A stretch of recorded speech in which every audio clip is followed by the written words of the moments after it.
एक ऐतिहासिक घटना 144 साल के बाद हो रहा है। एक ऐतिहासिक इवेंट जो दुनिया की सबसे बड़ी धार्मिक गैदरिंग होगी, महाकुंभ मेला 2025। इस वीडियो में आप जानेंगे महाकुंभ के कुछ ऐसे फैसिनेटिंग फैक्ट्स जो आपको हैरान कर देंगे।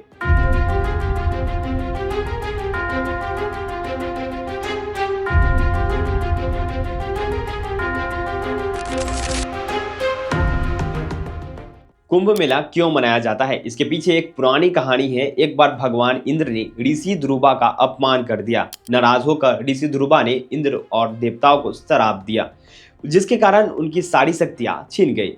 इसका फायदा उठाकर असुरों ने स्वर्गलोक पर कब्जा कर लिया। परेशान देवता ने ब्रह्मा जी के पास गए और सॉल्यूशन मांगे, लेकिन उन्होंने कहा कि इसका हल सिर्फ भगवान विष्णु दे सकते हैं। भगवान विष्णु ने कहा कि समुद्र मंथन करना होगा, जिसमें असुरों की भी मदद लेनी पड़ेगी। समुद्र मंथन से अमृत का एक कलश निकलेगा, जो देवता को उस श्राप से मुक्त होने के लिए पी सकते हैं। असुरों के साथ डील हुई कि अमृत मिलेगा, उसका आधा हिस्सा उन्हें भी दिया जाएगा। समुद्र मंथन के लिए मंदार पर्वत को पोल और वासुकी नाग को रोप के रूप में यूज किया गया। मंदार पर्वत जो कि बिहार में स्थित है। मंथन के दौरान सबसे पहला विष निकला जो भगवान शिव ने पिया। उसके बाद उनका गला जो है नीला हो गया, इसलिए उन्हें नीलकंठ भी कहा जाता है। और आज भी नीलकंठ मंदिर ऋषिकेश के तकरीबन 12 किलोमीटर दूर एक पहाड़ी पर स्थित है।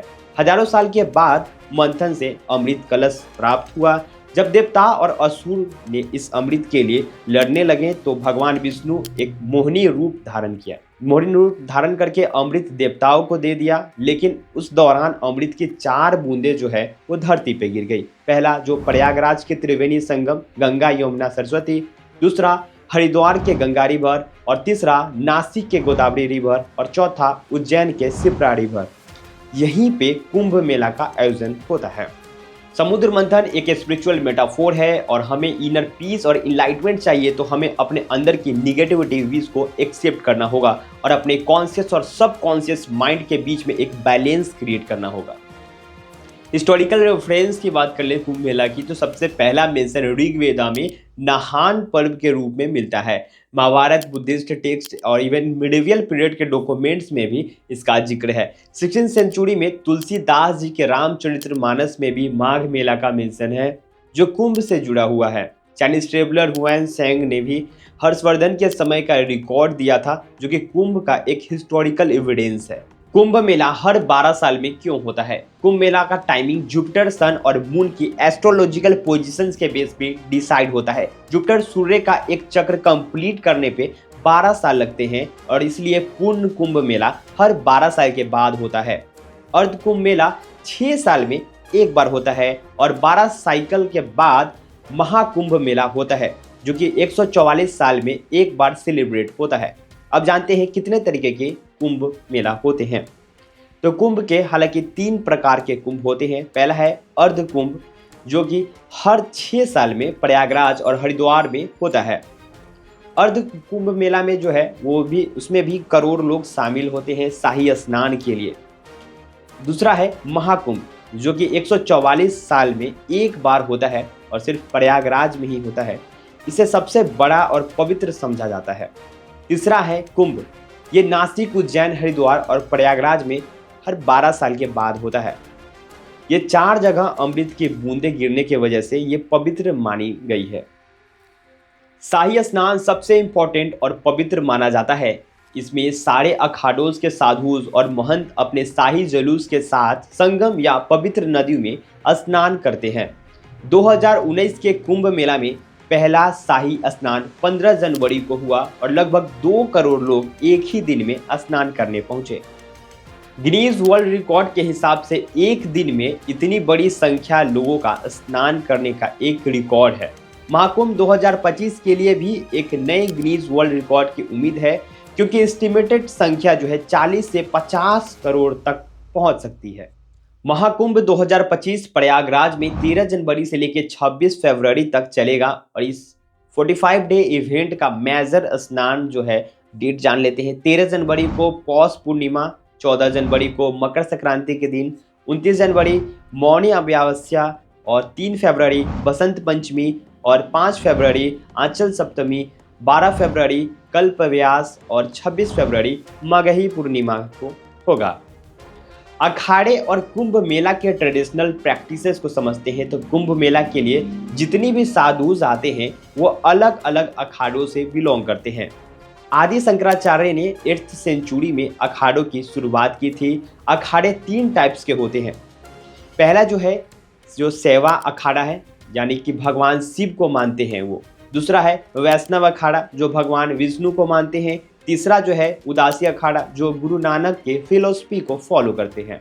अब जानते हैं गवर्नमेंट प्लानिंग और रिकॉर्ड्स के बारे में। कुंभ मेला में लाखों लोग अटेंड करते हैं, जैसे कि 1882 में 28 लाख लोग यहाँ पे इकट्ठे हुए थे। 1984 में 10 लाख लोग, 2019 के अर्ध कुंभ मेला में 24 करोड़ लोग। अब आपको लग रहा होगा कि गवर्नमेंट इतनी खर्च क्यों करती है, और अगर करती भी है तो क्या उसका कोई रिटर्न हमें वापस मिलता है।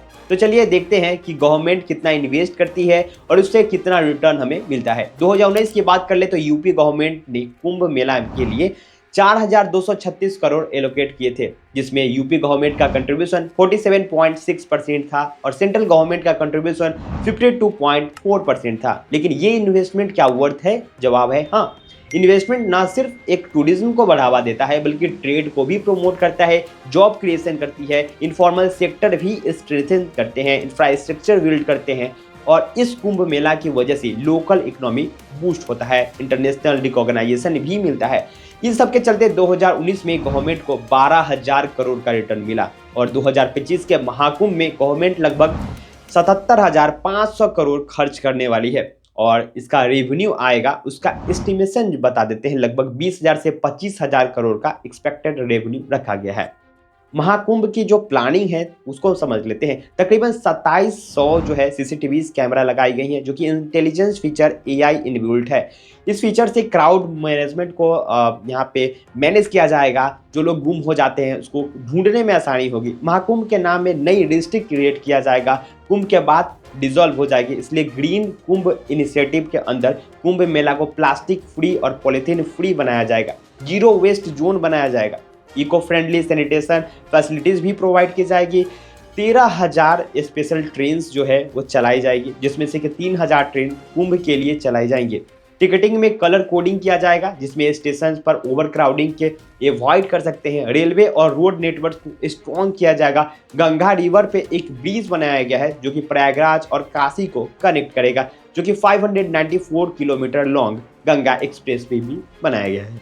तो दोस्तों, अभी तक आपको पता चल गया होगा कि महाकुंभ का कितना महत्व है। देवताओं के टाइम से चल आ रहा है ये महाकुंभ और 144 साल बाद ये महाकुंभ लगा है। अगर आपके लिए पॉसिबल है तो महाकुंभ को अटेंड करें, और वीडियो पसंद आए तो वीडियो को लाइक करें, अपने दोस्तों सगे संबंधियों के साथ भी भेजना ना भूलें। वीडियो देखने के लिए धन्यवाद।